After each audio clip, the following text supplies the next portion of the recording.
there, Krista Cowan here with another edition of the Barefoot Genealogist. Today's question is, how do I find my ancestors before 1850?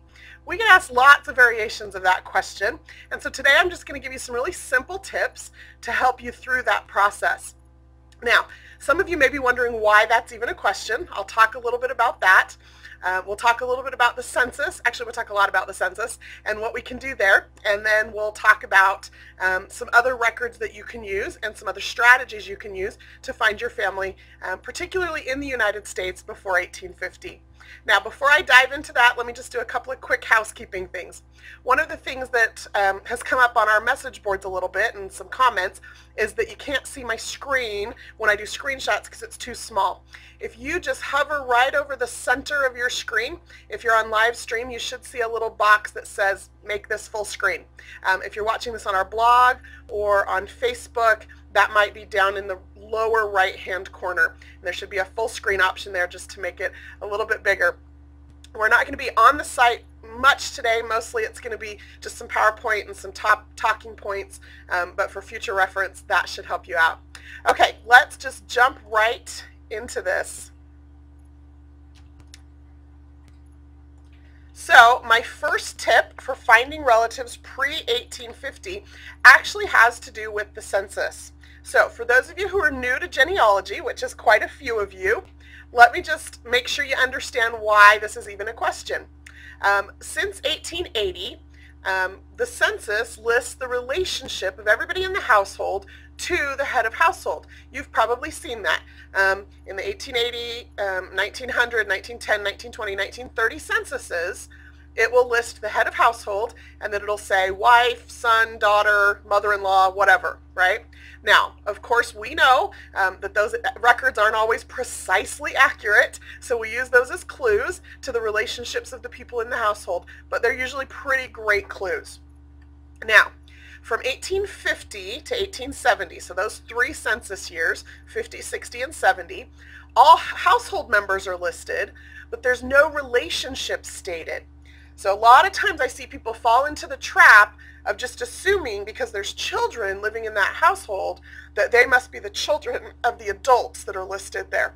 And that's not always the case. I've found grandchildren, I've found nieces and nephews, I've found cousins, I've even found some children that are not related at all. Either they were servants in the household, or in one case it was the children of a neighbor, and that neighbor had already moved and they were going to look for land, and they left their children with the neighbor until they could come back to get them. And the last name hadn't been changed, and so here were these three children listed with this apparently the same last name as the head of household, but it turns out they weren't related at all. So from 1850 to 1870, you have really great clues in that there's a whole household of people with every name and age listed, but you might need to dig a little bit deeper to dig out what those relationships are.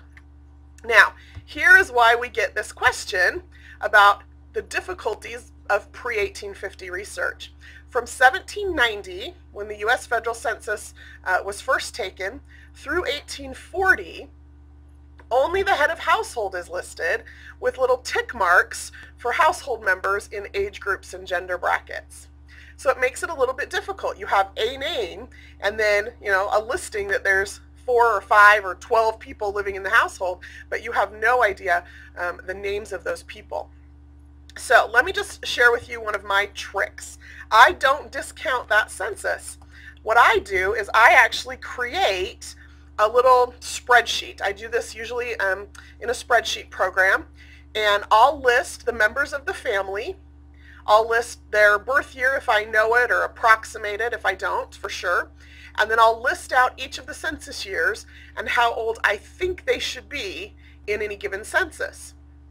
Now what happens is I'm then able, as I find possible people that could be the family I'm looking for, I'm able to just go down the column and compare the ages of the people in the household to the people on the census to see if I may have found the family. So the example we'll look at here is 1810. In 1810, Stephen and Elizabeth Bailey should have been about 36 and 31 years old. I knew of 4 of their children, and here are the approximate ages those children should have been in that census. So then when I find a Bailey family with a head of household named Stephen in 1810, I just compare it to this list I've already made of what their approximate ages should be to see if it matches. Now, I look for all the Stephen Baileys. I don't just find one and assume I've got the right person. And I use the location information that I know about where the family should be living, so that I have more clues about whether or not I have the right family. But this tool, just this simple little exercise, really helps with that pre-1850 census research. So use those censuses to track the movements of the family, to track the way that the family grows or shrinks. So for example, in this situation, by 1820, Sally was actually out of the house because she had gotten married. And I knew that, and so I was able to, again, use this list to compare as the family had one less family member in that census than they had in the census the decade before. So that's how I use those census records. Now, one of the things you need to do then is think outside the census. The census is not the be-all, end-all of research. It's a great foundation, but there are other records that you can use to construct those family relationships. Now, most states in the United States did not keep civil records, births, marriages, and deaths in the mid to early 1800s.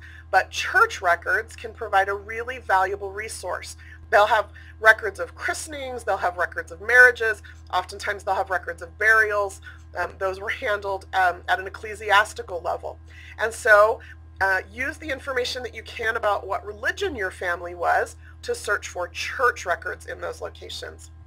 Another great record set is probate records. We have quite a few of these online. These are the wills, essentially, of people who died and how and when and where they left their property. And oftentimes, they will list the relationship to the people that they're leaving their property to. You know, to my wife, Sally, I leave this, and to my 3 oldest sons, and then it will list their names, to my daughters, and even then you'll end up with married names of some of those girls. So probate records are fantastic for this pre-1850 research, but keep in mind that what you may be looking for will be after 1850. So that example that I just used of Stephen Bailey, he was born in the late 1700s, but he didn't die until actually I think about 1862. And so when I found his probate records, that's where I got the name of those children so that I knew who I was looking for. Now, land and tax records are also really great. Those tax records were were recorded more frequently than the census, which we know is only recorded every 10 years. And so tax records will help you track the movement of your family if they moved in between censuses. It also helps you start to understand a little bit as some of those sons come of age, who is purchasing land or inheriting land or being granted land, and then if they're paying tax on their property. Military pension files, also a great record set for tracing those pre-1850 relatives. So there was the Revolutionary War here, we had the War of 1812, there were several conflicts before 1850 where men who were born in the mid to late 1700s would have fought in a conflict and then been awarded a pension. And oftentimes those complete pension files, they'll list the name of their wife and when and where they were married. They may have had to have that certified. They'll list the names of underage children when they applied for their pension, possibly when and where those children were born. So again, you start to construct these families using records other than census records. And then one of the little used treasures that I love is county and local histories. Now there's lots of these online at Ancestry.com. You can find them under the category Family and Local Histories in the card catalog. And these county and local histories, a lot of them were written around 1876. That may seem like a familiar year to you. That was the year of the centennial of the founding of the United States. and there was a call put out for counties and communities to write histories of their community as part of a celebration of the centennial of the United States. And so they did. They wrote these really rich county and local histories, and oftentimes they would include detailed biographies of the founding families that came into that area. And sometimes those county and local histories will list 2 or 3 generations of that family. So even though it was written in 1876, it will contain information about people who were born as early as the early 1700s. So those are a really great resource, and I love using those. Now, one of my favorite topics, and we could do an hour or 2 just on this, is this principle of coming forward in order to go backwards. Oftentimes we get stuck in our head about, I'm looking for the parents of James Bailey. And James Bailey, he was married by 1850 and living with his own family, and so how do I find his parents? Well, you can't just jump to the 1840 census and collect, well, you could, I guess, collect every man that's named Bailey that has a child that's about the right age in the household. You could end up, especially if you have a common last name, with a lot of families to filter through. So one of the things that I highly recommend is actually tracing James's life down. See if you can find out when and where he died. If he had a death certificate, did it list the names of his parents? Possibly that death certificate, the informant, might have been a sibling, a brother or a sister or a brother or sister-in-law. Also, as you trace the family down, even through the censuses, every once in a while you'll find an aunt or a sister or a nephew living with the family. And that gives you more information, even though you haven't found James's parents yet, about who James's brothers and sisters were. And then you can trace them down to their death and see if anyone informed on who their parents were. So think about coming forward in order to go backwards, and kind of related to that is this idea of going sideways, right? So you're not just going sideways to siblings, but pay attention when you're finding these families in the census records about who their friends are, who their acquaintances are, who their neighbors are. In genealogy, we call that the fan club, friends, acquaintances, and neighbors. If my family lived in North Carolina, and then a census later they're living in Arkansas, I'm going to pay attention to who the families are that are living near them in both places. Because chances are you're going to find some of those same surnames, maybe even some of the same first names, coming up over and over again. And if they're moving with them, they are probably friends or acquaintances. They're certainly neighbors, and they very possibly could be family members, sisters who have married and now have a different last name, or cousins. Lots of times that's how people migrated across the United States. So pay attention to what's going on sideways in that family. Okay, those are just some really basic tips for finding your relatives before 1850. We can dig in future weeks into some more specifics.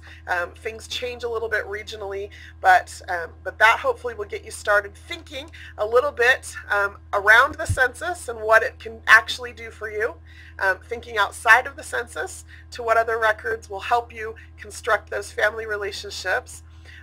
Thinking about coming forward so that you can go back a generation, and then working your way sideways to see who else is in the lives of your ancestors that might be connected to them. That's all I've got for you this week. If you have a question for me in the future, please email me at ask@ancestry.com, and you might be featured in our next episode. Speaking of our next episode, this Thursday, so 2 days from now, Ancestry Ann will be doing a presentation at 1 o'clock Eastern, that's 10 a.m. Pacific, and her topic is dressing up your family tree for the holidays. I hope you'll join her then, and until next time, I hope you have fun climbing your family tree, no matter which direction you're going. Talk to you later.